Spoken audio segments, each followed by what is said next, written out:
Welcome to our deep dive today. We're heading back in time a bit, back to the early 1900s, Okay. to explore a fascinating approach to education developed by Charlotte Mason. Interesting. And it's all laid out in her book, Toward a Philosophy of Education. Now, I know you're interested in education, and trust me, this is not your typical, dry textbook stuff. Right. This is about a philosophy that shaped how children in these schools learned Yeah. the knowledge of man a century ago. Yeah. Get ready for some aha moments. Absolutely. Yeah. I think what we're going to uncover is not just what children learned back then, but how they learned, and perhaps even more importantly, why Charlotte Mason structured education in this particular way. Okay, so picture this. Classrooms in the early 1900s, but instead of our standard grade levels, they used something called forms. Forms. Each form covered a 2-year span. Oh, wow. So just imagine 2 whole years to really dig deep into a subject. It's a fascinating concept, isn't it? Instead of rushing through material year after year, this system allowed students to really immerse themselves in knowledge, making connections, and building a solid understanding over time. It speaks to a different pace of learning altogether. Yeah, and speaking of different, let's talk about the literature used in these classrooms. Okay. Because this is where it gets really interesting. All right. We're not talking simplified classics or abridged versions. Oh, wow. 7-year-olds were diving headfirst into the real deal, Shakespeare, The Pilgrim's Progress, you name it. This might seem surprising, right? But Mason had a very specific reason for advocating for this approach. She firmly believed that exposing young minds to rich, complex language from the start was crucial for developing their imagination, their vocabulary, and even their capacity for critical thinking. So no dumbing it down, just pure literary goodness. Exactly. But it wasn't just about, handing them a book and saying, read this. Right. Mason emphasized a method called narration. Okay. Now, this isn't your average book report. Exactly. Narration involves having students retell what they've learned in their own words, without relying on rote memorization or canned responses. Imagine a classroom buzzing with children eagerly sharing their interpretations of a story or a historical event. That sounds amazing. So much more engaging than just, filling in worksheets.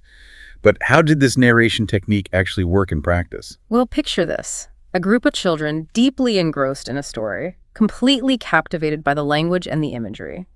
Then, instead of being bombarded with comprehension questions, they're encouraged to simply retell the story in their own words. This allows them to internalize the information, make it their own, and develop their own unique understanding of the text. Okay, now I'm really starting to see the brilliance behind this approach. It's about fostering a genuine love of learning and encouraging children to think for themselves, not just, regurgitate facts. This narration method sounds like a fantastic way to develop critical thinking skills, something we all want for young minds. Precisely. And this emphasis on deep engagement rather than passive absorption is a cornerstone of Mason's philosophy. It's about nurturing active, curious learners who are equipped to grapple with complex ideas both within the classroom and in the world beyond. This idea of learning through narration, it wasn't just for literature. Right. Mason applied it to other subjects as well, Okay. even history. And get this, she believed in using Plutarch's lives, those ancient Greek and Roman biographies, Right. with young children. Wow. You might think, whoa, isn't that a bit much? But hold on, Okay. because here's where it gets really fascinating. Okay. It's about challenging the notion that history has to be presented in a dry, purely factual manner, especially to children. Plutarch's lives are anything but dull. They offer these vivid, character-driven narratives that bring historical figures to life, warts and all. Words and all. So we're not just talking about their, triumphs and accomplishments. Absolutely not. And that's precisely what makes Plutarch so compelling, even for young minds. Imagine reading about the bravery of Julius Caesar, but also about his ambition, his flaws. This nuanced portrayal of historical figures encourages critical thinking and allows students to grapple with the complexities of human nature. It's like instead of just memorizing dates and names, they're engaging with history on a deeper, more human level. They're seeing that even the greats were flawed. And that makes history so much more relatable and thought-provoking. Exactly. It's about understanding that history isn't just a collection of facts, but a tapestry of choices, consequences, and the ever-evolving story of humanity. And by engaging with these rich, complex narratives, children develop their own sense of morality and judgment. Now, this focus on character development, it wasn't confined to the classroom. Mason also had some strong opinions about how to nurture good citizenship in young people. And I have to admit, some of her ideas surprised me, especially her views on physical activity. This is where Mason challenges some conventional wisdom. While she certainly didn't discourage physical activity, she believed that simply keeping children busy with sports or games wasn't enough to cultivate good character. So her approach was more about, engaging their minds than exhausting their bodies. Precisely. Mason argued that a mind engaged with worthy ideas through literature, history, art is far less prone to idleness and mischief. It's about nurturing a love of learning as a source of inner strength and a foundation for good citizenship. That's a fascinating perspective. It's not about, running them ragged so they behave, but about igniting their curiosity and giving them the tools to engage with the world in a meaningful way. Exactly. And this is where her book Ourselves comes in, offering a unique perspective on the connection between self-knowledge and good citizenship. This is what I find so intriguing about Mason's approach. It's holistic. It's not just about academics. It's about personal growth, character development, and preparing young people to be engaged, responsible citizens. So tell me more about Ourselves. What's the core message here? Well, Mason argues that to be a good citizen, you need to understand yourself, your strengths, your weaknesses, your tendencies. It's about cultivating self-awareness as a foundation for making ethical decisions and contributing to society in a positive way. It's one thing to talk about self-knowledge, Right. but how do you actually encourage that in young people? What did that look like in the classroom setting? Well, Mason provides some concrete examples in Ourselves. She encourages children to observe their own thoughts, feelings, actions, and to consider their motivations. Yeah. It's not about judgment, but about honest self-reflection.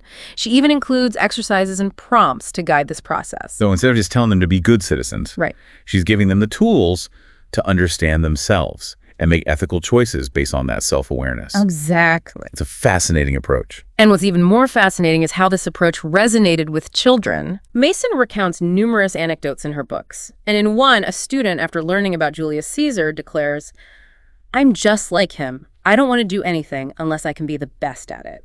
Wow, talk about internalizing a lesson. It really highlights how children are so much more perceptive and thoughtful than we often give them credit for. Absolutely.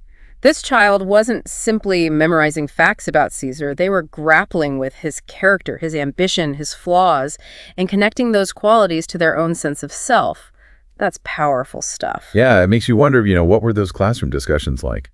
These children, deeply immersed in classic literature, wrestling with moral dilemmas presented in history, reflecting on their own thoughts and motivations, they were engaging in a level of critical thinking and self-awareness that is, I think, often missing in modern education. And that's the heart of Mason's legacy, isn't it? Her approach, though rooted in the early 20th century, offers timeless insights that are just as relevant today.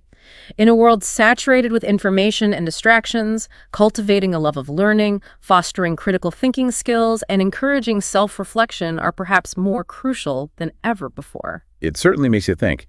As we've delved into Mason's philosophy today, exploring her unique approach to literature, history, character development, self-knowledge, I'm left with a sense of awe at the depth and richness she brought to education. It's a powerful reminder that education is about so much more than just acquiring knowledge. It's about shaping minds, nurturing hearts, and empowering young people to become thoughtful, engaged citizens of the world. That's a beautiful thought to leave our listeners with today. If this deep dive into Charlotte Mason's philosophy has sparked your curiosity, I encourage you to explore her work further. You might just discover new ways to approach learning and self-discovery in your own life. Thanks for joining us on this fascinating journey.